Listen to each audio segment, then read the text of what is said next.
नमो ज्ञानेश्वरा नमो ज्ञानेश्वरा निवृत्ती उदारा सोपानदेवा मुक्ताबाई नमो त्रिभुवन पावनी आद्यत्रय जननी देवांची जयांचे केलिया स्मरण होय सकळ विद्यांचे अधिकरण तेची वंदू श्री चरण श्री गुरूंचे ते नमस्कारुनी आता अधिष्ठानं तथा कर्ता करणं च पृथक विधम विविधाश्च पृथक चेष्टा दैवं चैवात्र पंचमं तैसी यथा लक्षणे ऐके पाच कारणे तरी देह हे मी म्हणे पहिले येथ कैवल्य साम्राज्य चक्रवर्ती विश्वमौली ज्ञानोबाराय सकल ब्रह्मनिष्ठ गुरुजनांच्या परमकृपेने आपण श्री भगवती ज्ञानेश्वरीच्या 18व्या अध्यायातील कर्माचा संबंध कोणाला असतो आणि कर्मापासून अलिप्त कोण असतो याचा विचार पाहत आहोत. भगवान म्हणतात, ज्याला कर्माच्या ठिकाणी अहंकाराची बुद्धी असते आणि कर्मातून आपल्याला अमुक एक फळ मिळावं अशी अपेक्षा असते, त्याला ते कर्मबंधनाला कारण ठरतं, तो कर्माच्या बंधनात सापडतो. पण जो कर्म करून त्या कर्मफळाच्या विषयी अलिप्त असतो, ज्याला संन्यासी असं म्हणतात, त्या महापुरुषाला कर्माचा संबंध लागत नाही. अर्थात आत्मा हा सर्वथैव सर्व प्रकारच्या कर्मापासून अलिप्त स्वरूपाचा आहे. ज्याप्रमाणे एखाद्या सरोवरामध्ये कमळ असतं, आहे पाण्यातच, पण त्याला कोणत्याही प्रकारचा जलस्पर्श मात्र होत नाही. पद्मपत्रमिवांभसा असं गीतेमध्ये उदाहरण दिलं आहे की ज्याप्रमाणे तो कर्मे करी सकळे परिकर्मबंधा नाकळे जैसे न शिंपे जळी जळे पद्मपत्र. तो सगळ्या प्रकारची कर्म करतो, पण कोणत्याही कर्माचा संबंध किंवा लेप त्याला लागत नाही. ज्याप्रमाणे एखाद्या सरोवरामध्ये कमळाचं पुष्प असावं, ते आहे पाण्यातच, पण कोणत्याही प्रकारे जलस्पर्श मात्र त्याला होत नाही, तसा जो वृत्तीने संन्याशी झालेला आहे, मी माझी ऐसी आठवण विसरली जयाचे अंतकरण, पार्था तो संन्यासी जाण निरंतर, हा वृत्तीचा संन्यास आहे. आणि या वृत्तीच्या संन्यासासाठी गुरुमुखातून आत्मज्ञान श्रवण करावं लागतं, त्याला हा संन्यास प्राप्त होऊ शकतो. अशा महापुरुषाला कर्माचा लेप लागत नाही. मग कर्माला कारण कोण आहेत? भगवान म्हणतात, ती 5 कारणं वेदांत शास्त्रामध्ये प्रतिपादन केली आहे, जी सर्व कर्मांच्या उत्पत्तीसाठी महत्त्वाची आहे. आणि म्हणून इतरांच्या मुखातून ऐकण्यापेक्षा माझ्याच मुखातून तू श्रवण कर, असं भगवंताने त्या श्लोकाचं प्रास्ताविक 13व्या श्लोकामध्ये केल्यानंतर आता प्रस्तुत 14व्या श्लोकामध्ये कर्माची 5 कारणं परमात्मा सांगतात. एका शब्दाला अनेक प्रकारचे अर्थ असतात, पण मग प्रसंग कोणता आहे, कोणत्या विषयाला प्रारंभ झाला आहे, त्या विषयाला अनुसरून त्या शब्दाच्या अर्थाचं ग्रहण करावं लागतं. आणि याला बऱ्याच काळ श्रवणात जावा लागतो, तेव्हा ही नजर प्राप्त होते. नाहीतर मग शब्द एक असतो, आपल्या मनातला अर्थ आपण तिथं गृहीत धरतो आणि मग संत वाङ्मयाचा अर्थ करण्याचा प्रयत्न करतो, हे मात्र जुळत नाही. एका शब्दाला अनेक अर्थ असतात, कारण धातूचे अर्थच अनेक होतात. उपसर्ग जरी लागला तर धातूचा अर्थ बळजबरीने दुसरीकडे नेला जातो. उपसर्गात धात्वर्थो बलात् अन्यत्र नीयते, अशा प्रकारचे एक वचन आहे. तसे आपण जे अनेक शब्द ऐकलेले असतात, त्या सगळ्या शब्दांचा अर्थ आपल्या मनाने प्रस्तुत प्रकरणामध्ये लागू होत नाही. पहिल्यांदा शब्द येतो आहे ना, कर्माला 5 कारणं आहेत. त्यापैकी पहिलं कारण अधिष्ठानम. हा शब्द ऐकला की आपल्या बुद्धीमध्ये ठरलेला आहे, ज्याच्यावर खोटा पदार्थ भासतो त्याला अधिष्ठान असं म्हणतात. पण ते अधिष्ठान आहे सगळ्या जगाला कारण ब्रह्मचैतन्य, आणि ते ब्रह्मचैतन्य असंग आहे, ते तर काही कर्माचं कारण होऊ शकत नाही. कारण जे कार्य ना कारण जया दुजे नाईक पण आपण या जे जाण आपणची, असं ज्ञानोबाऱ्या 15व्या अध्यायामध्ये म्हणतात. जे परब्रह्म कार्य नाही, म्हणजे कुणापासून निर्माण झालं नाही, आणि ना कारण त्याच्यापासूनही काही निर्माण होत नाही. म्हणजे ते गुरुवारी मारुती बाबा सांगत असतात, ब्रह्म हे कोणाचा मुलगा नाही आणि तो कोणाचा बापही नाही. जे कार्य ना कारण जया दुजे नाही कपन, आपण या जे जाण आपणची. अशी जी असंग वस्तू आहे ती सत स्वरूप आहे आणि जगत असत स्वरूप आहे. असत असणाऱ्या पदार्थाला भासण्याकरता अधिष्ठान सत्य असावं लागतं, हे खरं आहे.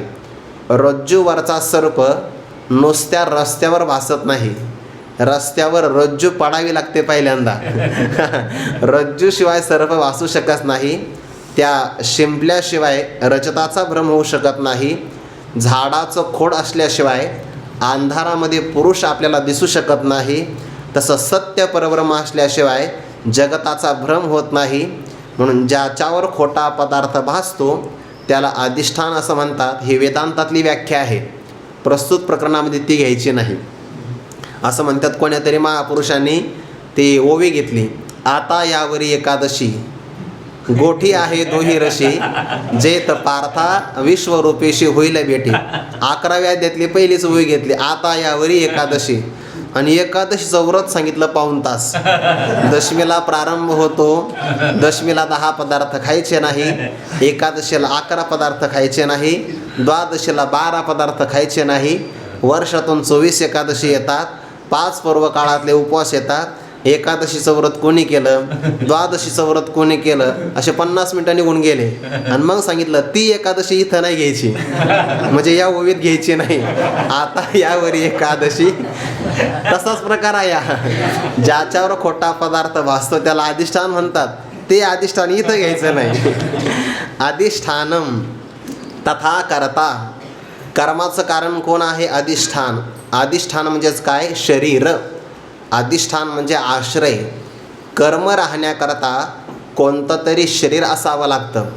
जे माणसं आत्महत्या वगैरे करतात की नाही, किंवा ज्यांचा मृत्यू अकस्मात वगैरे होतो, त्यांना आत्महत्या शास्त्रामध्ये असा विचार आला आहे, इतर जर मनुष्याकडून काही पातकं घडले तर त्याला शास्त्रामध्ये प्रायश्चित्त आहे. पण आत्महत्या घडे ज्याची प्रायश्चित्त त्याशी असे ना, त्याला मात्र प्रायश्चित्त नाही. का? ज्याला प्रायश्चित्त द्यायचं तोच राहत नाही ना. पण आत्महत्या घडणाऱ्या पुरुषाला लगेच रौरवाधिक नरकांची प्राप्ती आहे. तर त्याला वायूचा देह प्राप्त होतो, पण त्याला कर्माचं आचरण मात्र करता येत नाही. म्हणून कर्म करण्याकरता योग्य शरीर असावं लागतं, असा त्याचा अर्थ आहे. अधिष्ठानम म्हणजे शरीर. तथा म्हणजे त्याचप्रमाणे कर्ता. इथे कर्ता शब्दाने कोण घ्यायचा?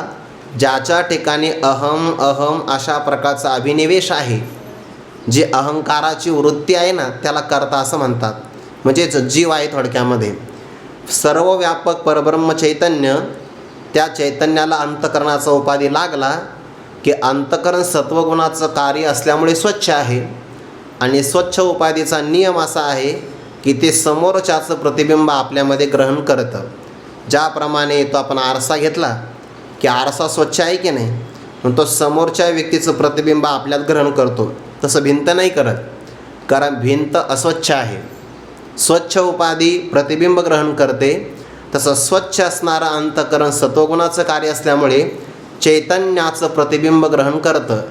आणि चैतन्याचं प्रतिबिंब अंतकराने ग्रहण केलं की त्याचं लक्षण आहे मी असं जे स्फुरण होतं की नाही, एरवी सर्वांच्या हृदयदेशी मी अमुका आहे ऐसी, जे बुद्धिस्फुरी अहर्निशी ते वस्तुगामी. अर्थात ते अहंकाराचा तो खोटा अहंकार आहे. पण अहंकार धारण करणारा आणि परमात्म्याचं अंतकरणामध्ये पडलेलं प्रतिबिंब, त्याला साभास अंतकरण, विशिष्ट अहंकाराची वृत्ती, थोडक्यात त्याला जीव म्हणतात. ही जीवाची व्याख्या आहे. आणि तो जीव त्या कर्माचा एक प्रकारचं कारण म्हणून त्याला कर्ता म्हणतात. अधिष्ठानम तथा कर्ता. कर्णम च पृथक्विधम. त्या व्याकरणामध्ये साधकतमम कर्णम अशी कर्णाची व्याख्या आली आहे. जे क्रियेच्या सिद्धीसाठी अत्यंत जवळच असतं त्याला साधन करण असं म्हणतात. आणि मग 5 ज्ञानेंद्रियांचे 5 विषय, 5 कर्मेंद्रियांचे 5 विषय, हे 10 प्रकारचे विषय किंवा 11 असणारं मन. काही ठिकाणी मन आणि बुद्धी पण घेतली आहे, म्हणजे 12 घेतलेत. 12, 5 ज्ञानेंद्रिय, 5 कर्मेंद्रिय, निश्चय करणारी बुद्धी संकल्प विकल्प करणारं मन, असे हे 12 हे झाले करण म्हणजे साधनं. आणि ते आपापल्या पृथक विधम करणं, भिन्न भिन्न प्रकारचे करणं म्हणजे साधनं, ते सुद्धा कर्माचं कारण आहे. त्यानंतर विविधाष्ट पृथक चेष्टा. चेष्टा म्हणजे व्यापार, विविध प्रकारच्या होणाऱ्या वायूचे व्यापार. वायू म्हणजे प्राणाचे व्यापार, कारण क्रियाशक्ती ही प्राणात असते आणि ज्ञानशक्ती ही बुद्धीमध्ये असते. हे सगळे जीवाचेच लक्षण आहे. पण जेव्हा क्रिया करायची तेव्हा प्राण असावा लागतो. जर प्राण क्षीण झाला ना तर क्रिया घडत नाही. बघा, ते मलाच इथला अनुभव येऊन गेला ना काल परवा. मूर्छने नाव रोगी विश्रांती जैसी, ते प्राण क्षीण झाला, जेवण काही गेलं नाही आणि मग प्रवचन करायचं, क्रिया करायची ना, कुठं ओवी येते पुढची? ओवी नाही, समाधीच लागली मग. मूर्छने विविधाश पृथक चेष्टा. चेष्टा म्हणजेच काय? प्राणाच्या क्रियेच्या व्यापार, ते कर्माला कारण आहे. च एव अत्र पंचमम दैवम. दैवम शब्दाचा अर्थ होतो त्या त्या इंद्रियांची अनुग्राहक देवता. आणि त्या त्या देवतांचा अनुग्रह जर इंद्रियाला असेल ना तरच कर्म होतं. आपल्या डोळ्याची अनुग्राहक देवता आहे सूर्य.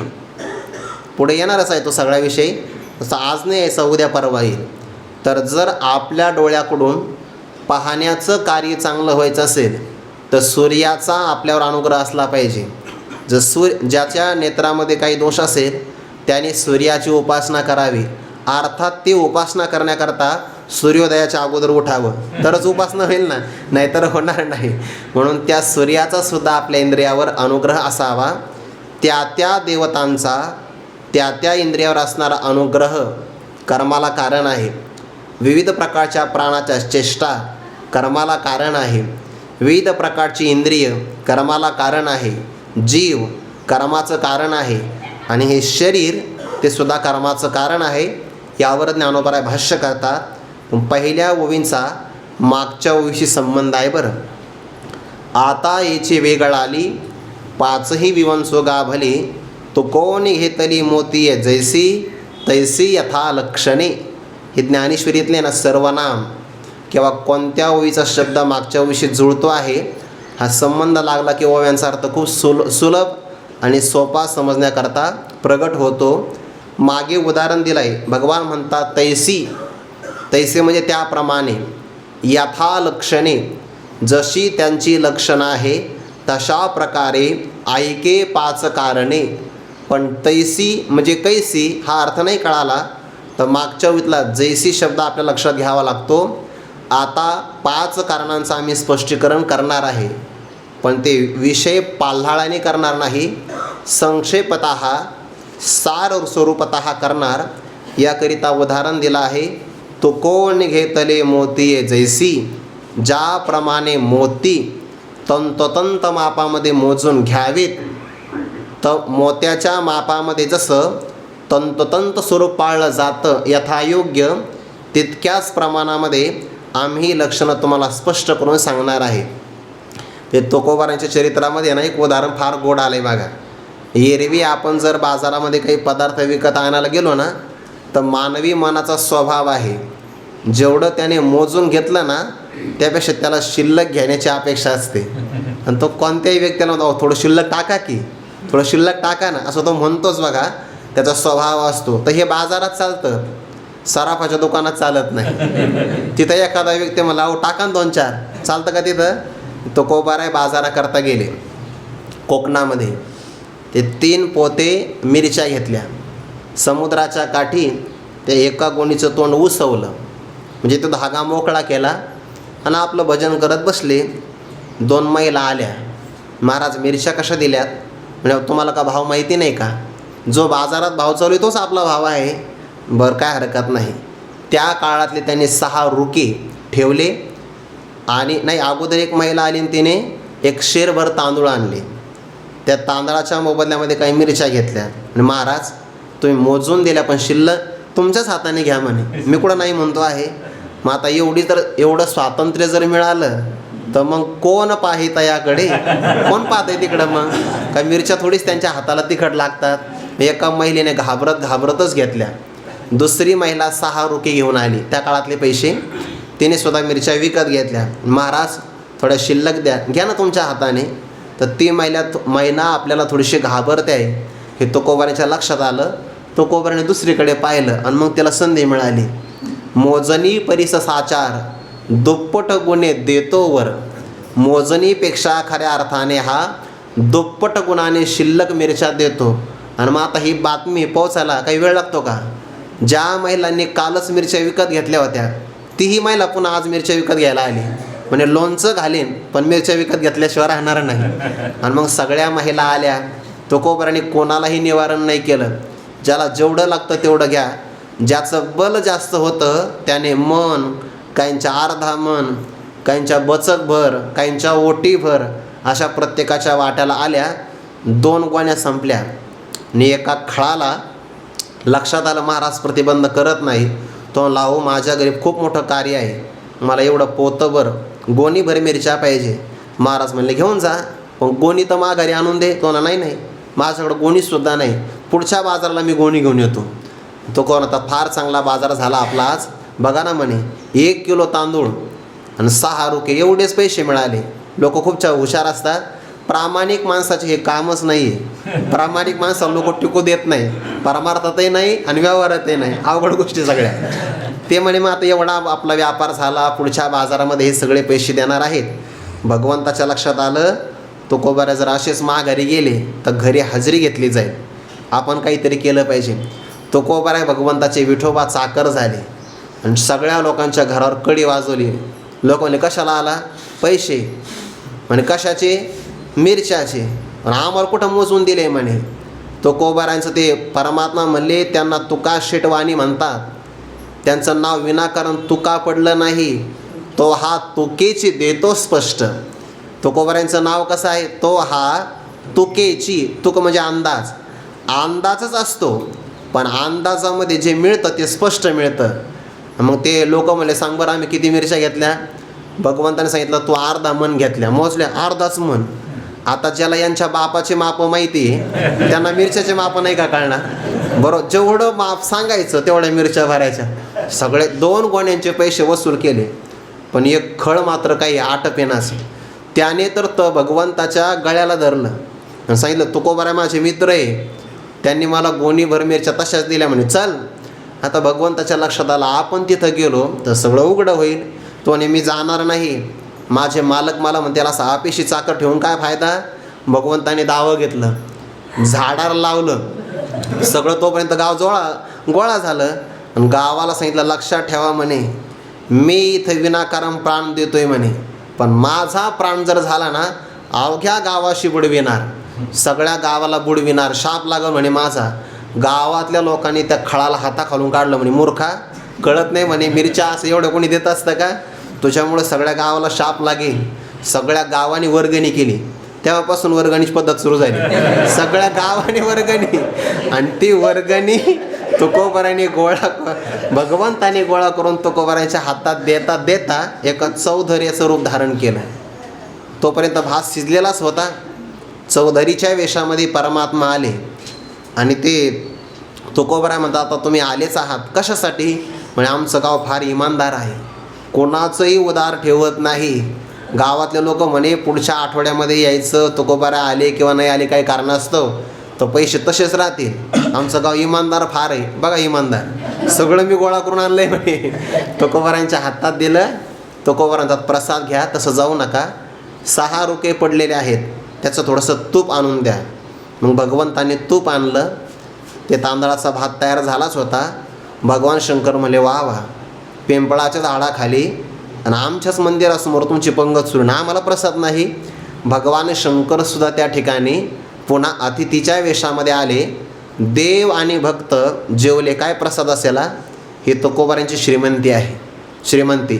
आता तुकोबारासारखा महात्मा जर बाजारात आला तर आपल्याला शिल्लक घेता येतं. पण असाच मनुष्य जर सराफाच्या दुकानात गेला आणि तिथं तो मला इतकं तर माप असतं का? किती अचूक असतं ते? पंख्याची हवा लागू नये असं ते माप काचेच्या तावदानामध्ये ठेवलेलं असतं बघा. कारण पंख्याचं जरी हवा लागली तर त्याच्यामध्ये वजन कमी जास्त होऊ शकतं. ते कॅरेट वगैरे असतं की नाही, सोन्यापेक्षाही रत्न महाग असतं.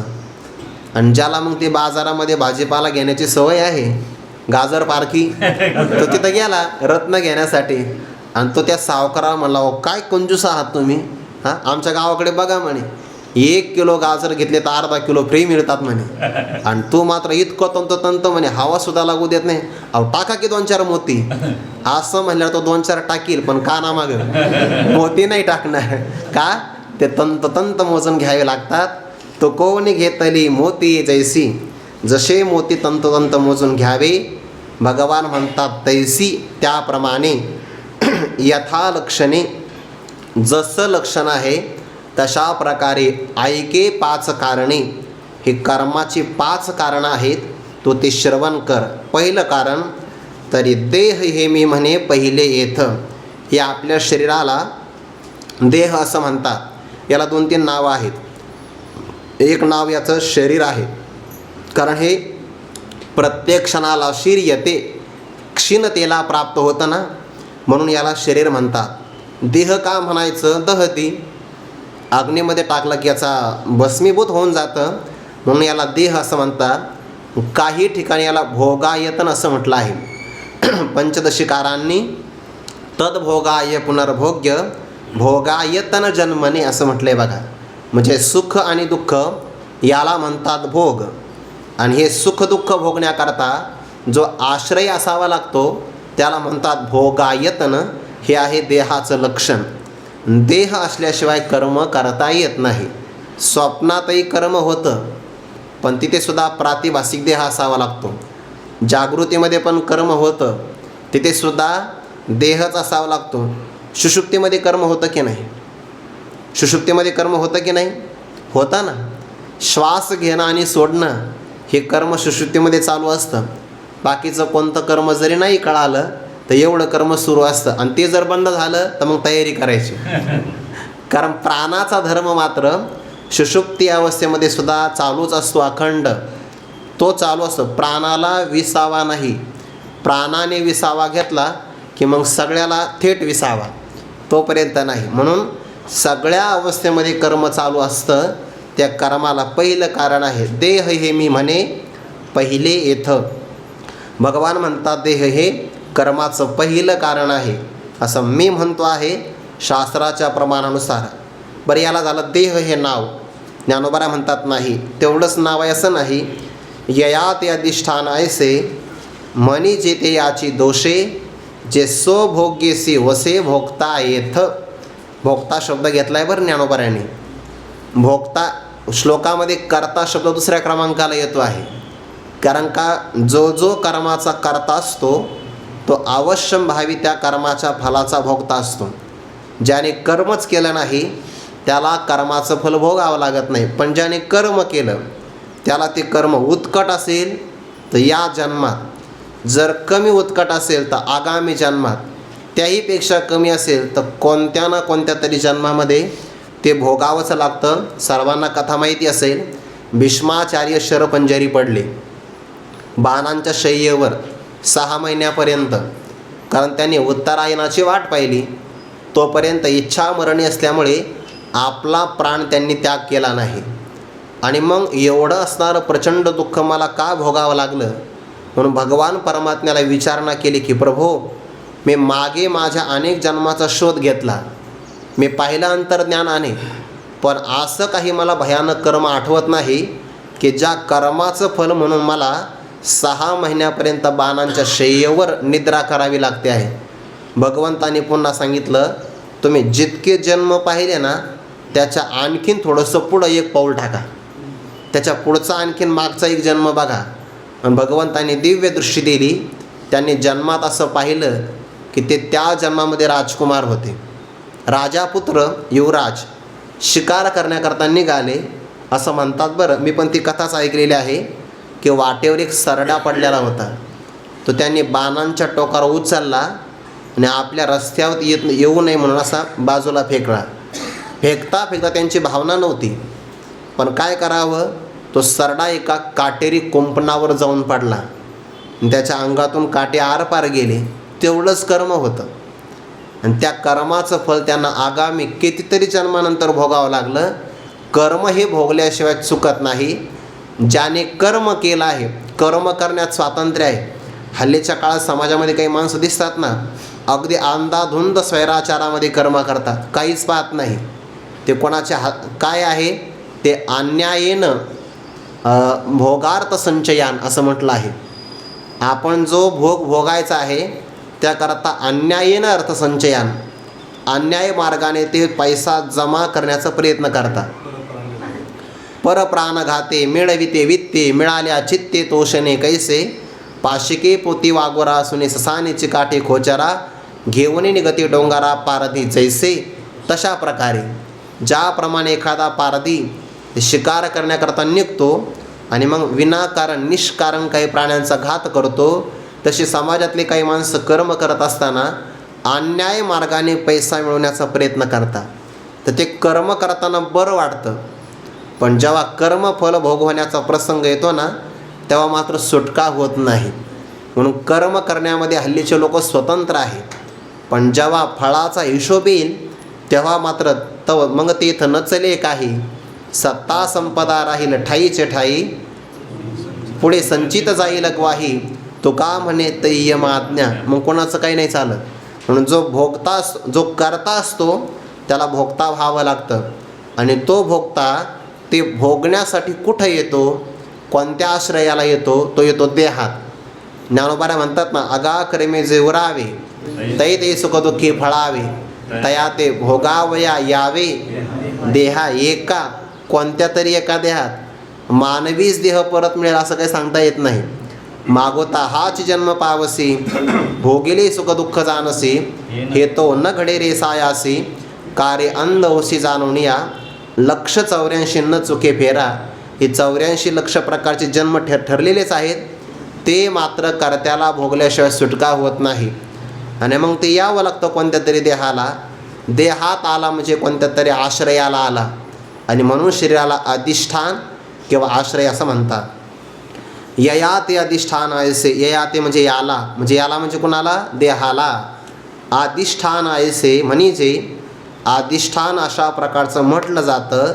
ते याची दोषे म्हणजे याच उद्देशाने.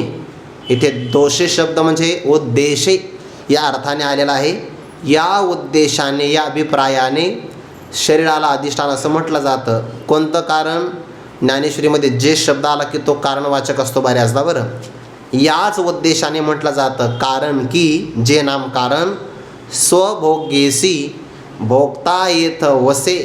वसे म्हणजे वास्तव्याला येणं किंवा राहणं, आणि स्व म्हणजे स्वतःचा.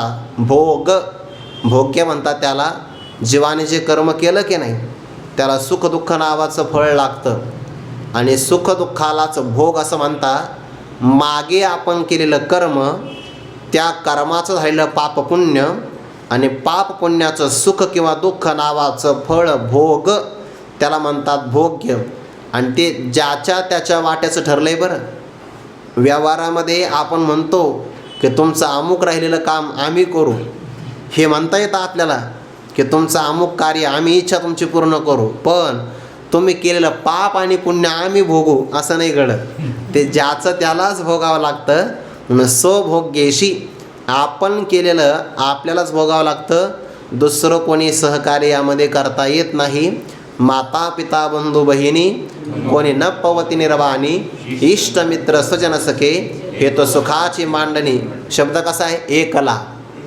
एकला मी कुंभपाक भोगी, एकला मी दुःख भोगी कुंभपाक जाचणे. तिथं अनेकत्व येत नाही. तिथं असं नाही घडत एकमेका सहाय्य करू, असं नाही घडत. भोगण्याकरता एकट्यालाच भोगावं लागतं. म्हणून स्वभोग्येसी, आपण केलेलं पाप पुण्य आणि त्याचं असणारं फलभोग याच्या सहित, सी म्हणजे सहित, स्वभोगासहित भोगता या देहामध्ये वास्तव्य करतो. म्हणजे भोगत्याला राहण्याकरता आश्रय कोणाचा झाला, शरीराचा, आणि म्हणून शरीराला म्हणतात अधिष्ठान, असा त्याचा अर्थ झाला.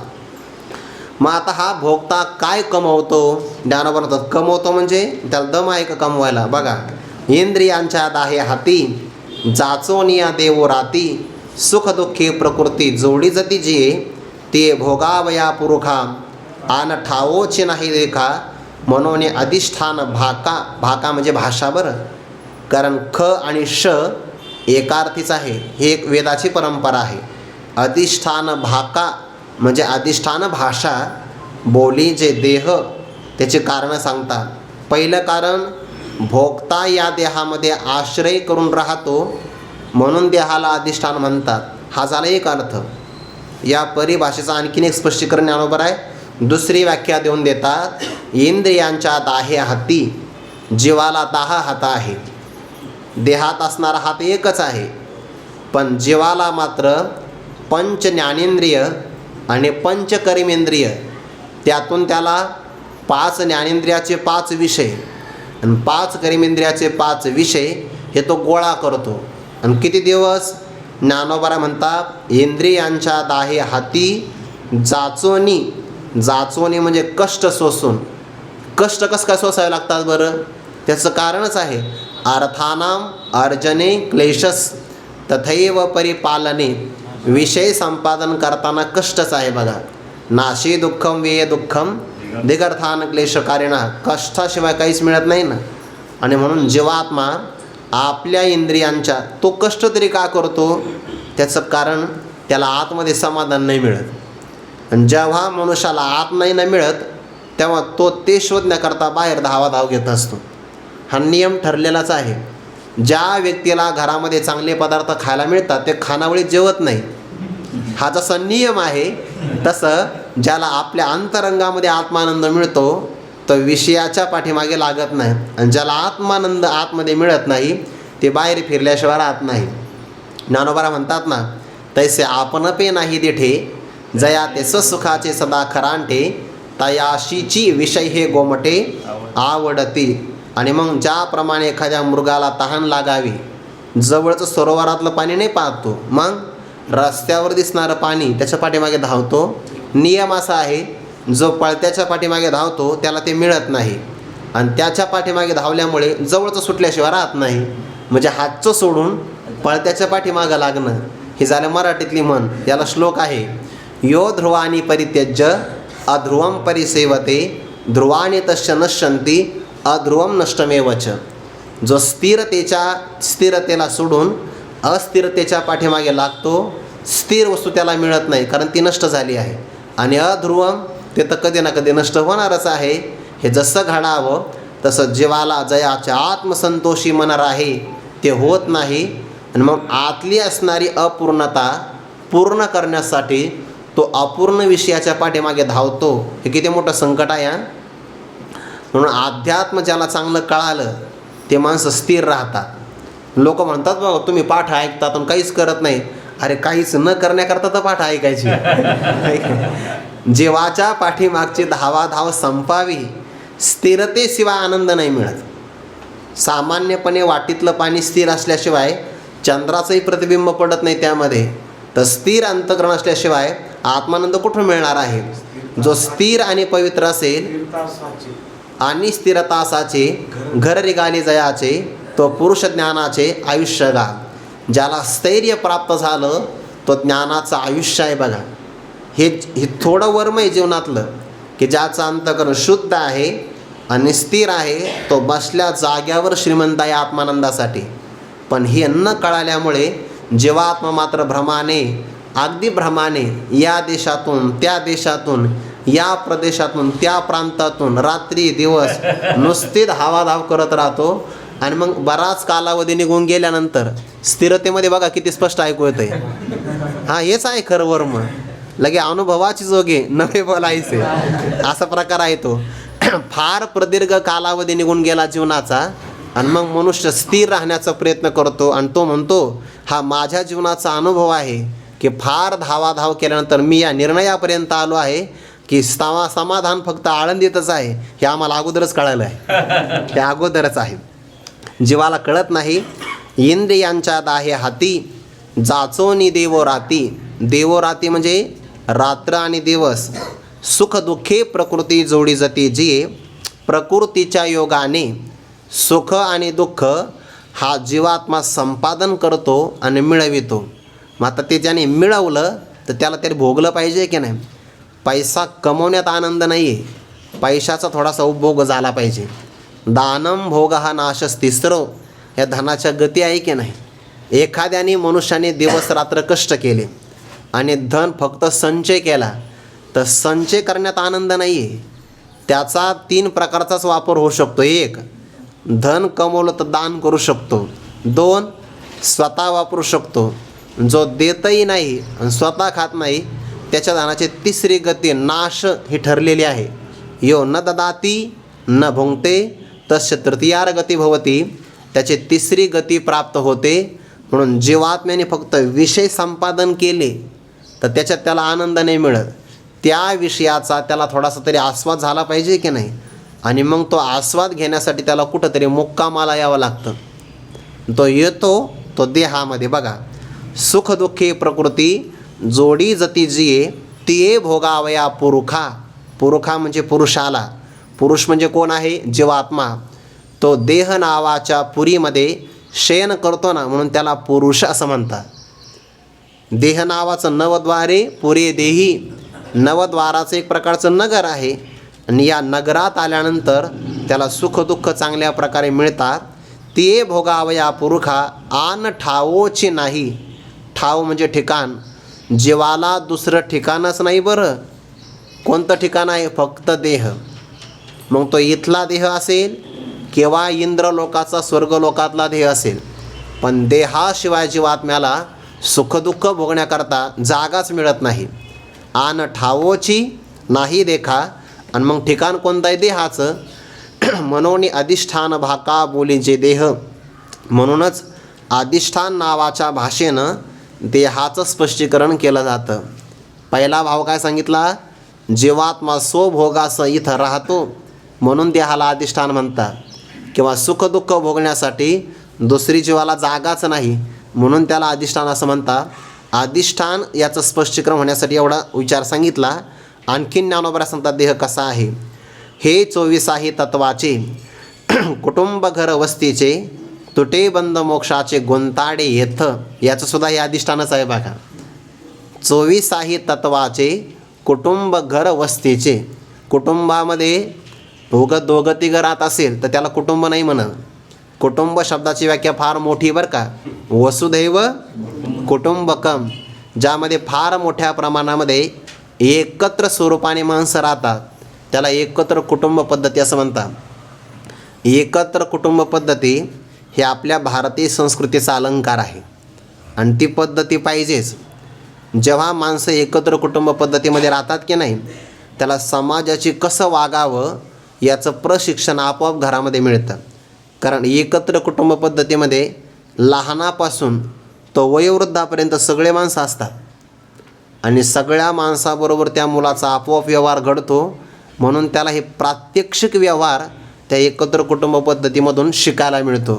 म्हणजे कुठून आलं काय माहिती आहे? कुटुंब लहान सुख महान. हे कोणी आणलं काय माहिती आहे? जेवढं कुटुंब मोठं आहे तेवढा आनंद आहे की नाही. गावाकडे तुम्ही जाऊन बघा, लोकांना शेती मोठ्या प्रमाणात आहे पण आजही शेतीमध्ये कामाला माणसं मिळत नाही. का? विभक्त कुटुंब पद्धती झाली ना. जुन्या काळामध्ये एकत्र कुटुंब पद्धती असायची. सुखदुःखामध्ये सगळे समाविष्ट व्हायचे. आज शहरातलं एक दुःख आहे की शहरातले माणसं एक तर शेजारच्याला ओळखतच नाही. दरवाजा बंद केला की त्यांचं जग संपलेलं आहे. काही कोणाला घेणं देणं नाही. गावाकडे जर आपण आपल्यातला एखादा पदार्थ जर चांगला तयार झाला तर शेजारच्याला आपण देतो. शहरात देता येत नाही. ते लगेच म्हणा आम्हाला काय भिकारी समजलं काय. म्हणजे प्रेमही समजून नाही घेत. मग आता जिथं दरवाजा लावला की शेजारच्या माणसं शेजारच्याला ओळखत नाही तिथं सुखदुःखामध्ये कोण सहभागी होणार आहे? एकत्र कुटुंब पद्धतीमध्ये हे मिळतं. जरी एखादा विद्यार्थी नापास झाला तर त्याला आईवडिलांचा धाक असतो पण आजोबा मन मोकळ्यापणाने त्याचं सांत्वन करतात. आता आजोबाचा हातही मिळत नाही. आजोबा घरात नाही राहत, ते राहतात वृद्धाश्रमामध्ये. एकत्र कुटुंब पद्धती एवढी आवश्यक आहे. ही आपली भारतीय समाज व्यवस्था आहे. पण जाऊ द्या, ते नाही कळालं तर इथलं कुटुंब आहे का? आता या कुटुंबात 24 माणसं एकत्र राहतात. बघा, 24 तत्वाचे कुटुंब घर वस्तीचे. वस्तीला राहणारं घर आणि त्याच्यामध्ये 24 तत्व राहतात. हा शास्त्रातला विचार आहे बरं. सांख्यशास्त्रामध्ये तत्व 24 मानले आणि पुरुषाला किंवा ब्रह्मचैतन्याला 25वा पुरुष म्हटलं आहे. 24 पंचविसावे असं म्हटलं आहे की नाही. 36 37 14व्या अध्यायामध्ये या ओव्या येऊन गेल्या आहेत. मग 24 तत्व कोणते आहे? पंचमहाभूत. पंचमहाभूतांचे शब्द स्पर्श रूप रसगंध याला पंचतन मात्रा विषय म्हणतात. आकाश, वायू, अग्नी, जल आणि पृथ्वी पंचमहाभूत. शब्द स्पर्श रूप रसगंध 5 विषय. पंचमहाभूत, पंचतन मात्रा, पंचकर्मेंद्रिय, वाणी, चरण, हात आणि मलमूत्रद्वारे विसर्जन करणारे 5 कर्मेंद्रिय आणि 5 ज्ञानेंद्रिय. श्रवणेंद्रिय, त्याच्यानंतर चक्षुरेंद्रिय, त्वगेंद्रिय, घ्राणेंद्रिय, रसनेंद्रिय. किती झाले? 20 झाले की नाही. पंचमहाभूत, पंचतन मात्रा, पंचकर्मेंद्रिय, पंचज्ञानेंद्रिय. त्याच्यानंतर प्रकृती म्हणजेच त्यांच्यामध्ये 3 गुणांची साम्यावस्था, त्याला ते प्रधान म्हणतात किंवा प्रकृती म्हणतात. प्रकृती 21. त्याच्यानंतर महत्तत्व म्हणजेच बुद्धी, अहंकार आणि मन. किती झाले?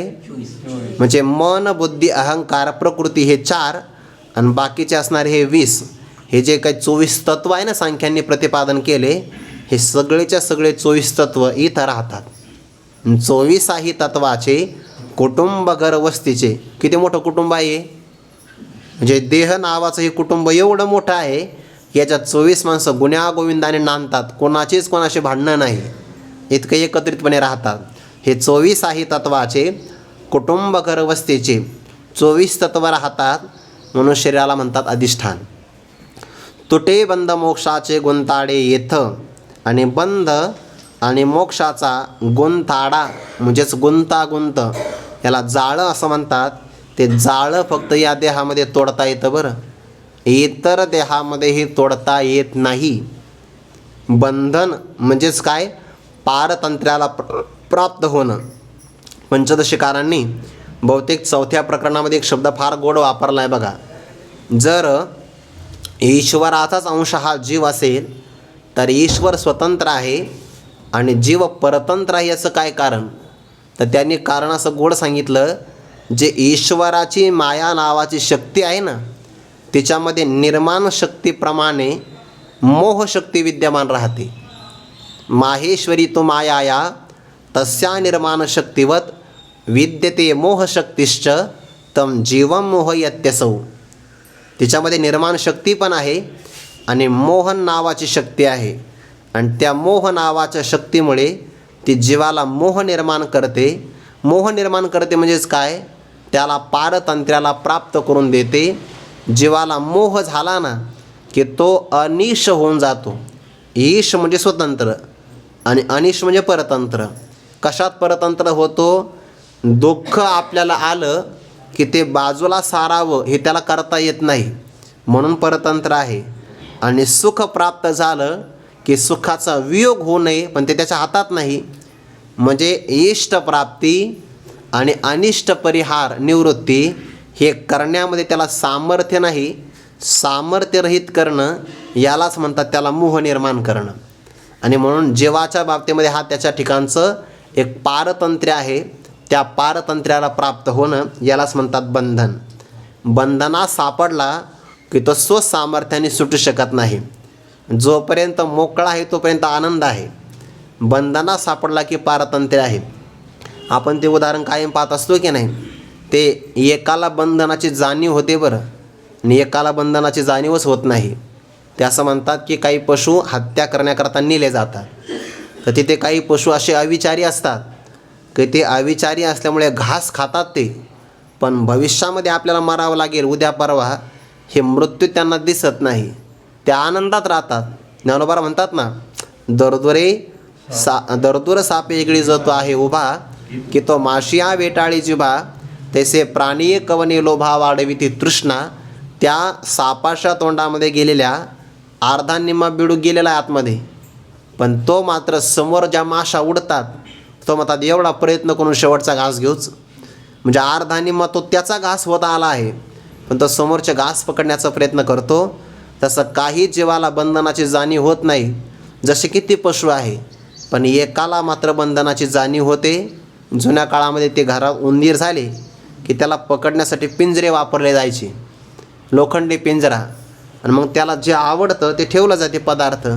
मग भुईमुगाच्या शेंगा असतील, तळलेले भजे असतील कालचे उरलेले, होळीचे उरलेले, मग ते तेलकट पदार्थ खाण्याकरता तो येतो, पिंजऱ्यामध्ये उडी मारतो, पण त्यांच्या वजनाने तो दरवाजा उघडतो आणि पुढं गेला की दरवाजा लागतो बघा, नॉन रिटर्न. वा, परत माघारी येत नाही, तो परत माघारी येऊ शकत नाही. आता तो उडी मारून आतमध्ये आला कशासाठी? पदार्थ खाण्यासाठी. पदार्थ समोर आहे, खात का नाही? त्याला बंधनाची जाणीव झाली आता, की हे पदार्थ नाही आहे, हे आज पदार्थ आहे, पण उद्या माझ्याकरता मांजर ठेवलेलीच आहे. बंधनाची जाणीव होते. ज्याला बंधनाची जाणीव होते तो सुटण्याचा प्रयत्न करतो, आणि सुटण्याचा प्रयत्न करणं यालाच मुक्ती किंवा मोक्ष असं म्हणतात. जीवाच्या पाठीमागे लागलेलं मोक्ष आणि बंध यांची जी काही गुंतागुंत झाली आहे, ज्ञानोबा म्हणतात ते येत सुटे तुटे. ते फक्त इथंच ती गुंतागुंत तुटली जाते. याचा अर्थ काय होतो? मानवी देहाला सोडून इतर देहामध्ये हा गुंतागुंत तोडलीच जात नाही. इतर देहामध्ये जे करता येत नाही ना, ते या देहात करता येतं, आणि इतर देहामध्ये जे करता येतं तेच जर काम आपण इथं करत असेल तर अपूर्वता काय राहिली मग? नाही तरी काय थोडी श्वान सुकरे बापुडी. आपल्यापेक्षा ते प्राणी तेच करतात. आहार निद्रा भयमैथुनमच. आणि हेही पुरुष या देहामध्ये करत असेल तर अपूर्वता काय आहे? उलट त्या देहामध्ये बंधनातून मुक्तता करता येत नाही, ती याच देहामध्ये करता येते. ज्ञानोबांची ओवी फार गोड आहे बघा. तैसे येणेची शरीरे, शरीरा येणे सरे, केम बहुनाई रझारे चिरा पडे. शब्द एक एक फार महत्त्वाचा आहे बरं. तैसे येणेची, चकार वापरला आहे बघा. येणे शरीरे नाही, येणेची. याच शरीराने काय पुढं? शरीरा येणे सरे, शरीराला येण्याचं काम संपलं जातं. फार काय सांगावं? ये रझारे चिरा पडे. पुन्हा पुन्हा यायचं मरायचं, यायचं मरायचं. ही जे काही येरझार जीवाची चालू आहे ती फक्त याच देहामध्ये तोडता येते. म्हणून मनुष्याने पहिलं हे काम करावं.